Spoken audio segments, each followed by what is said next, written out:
he did not lose his divinity, he only veiled it. He did not lose his divinity, he only accommodated his humanity without compromising his divine attributes. He left the throne in perfect readiness. He left the throne. In perfect submission, he did not consider equalities with God something to cling on to. In perfect compliance, he made himself of no reputation by adding another nature. And when he adds another nature, he does not become two persons, he becomes one person with two natures. In another nature, he neither slumbers nor sleep. Yet in another nature, he fully sleeps. He needs Peter to come to him and say, Master, don't you care that we perish? He is omniscient. Yet in another nature, he's experiencing ignorance. Whenever he's asked, when are you coming back? He says, I don't know the hour and I don't know the day.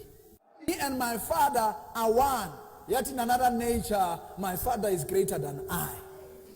Two natures that are operating intact without contradiction, without conflict, and without error, and without making him two persons, without suggesting that he's bipolar. He becomes with two natures.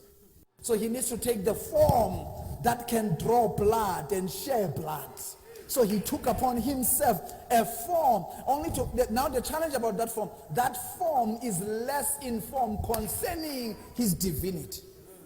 So from the divine formation, he took on the human formation. So then that human formation, and let me just also say, just in addition to his humility, by the way, when he took the form of a man, he did not go lower than God only, he went lower than men. He went lower than the angels. Why? Because the formation of man, not the breath of life that was breathed in man, that is higher in value than angels. But the form of you being taken out of the dust of the ground makes you, or made him when he took that form, to be lower than even the angels that are. Amen.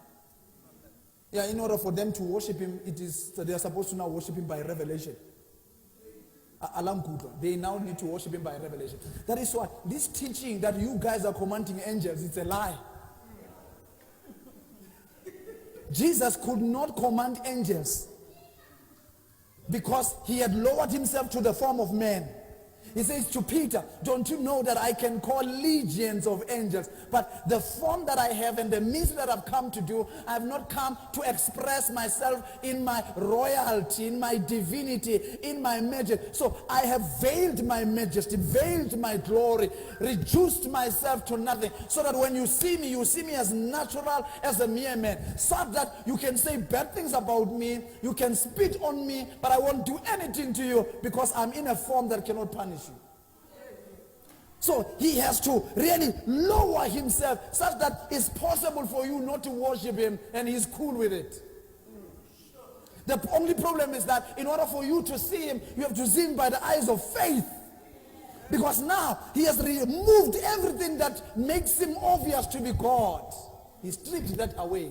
He left the throne, so he did not come in the sound of angels. He came as a baby in the manger, so that somebody needs to carry the one who's carrying the world. So the challenge about this God is that he began his ministry in humility, not in glory. He did not start his ministry by writing the logo, charisma, or having a banner, or taking on a title. He started his ministry by stripping himself of those things that will make him likable, lovable, and worshipped. So that when you come to him, you come genuine. So he did some coming to America for us. He humbled himself. So Minister Jesu, humility. He did not even announce himself.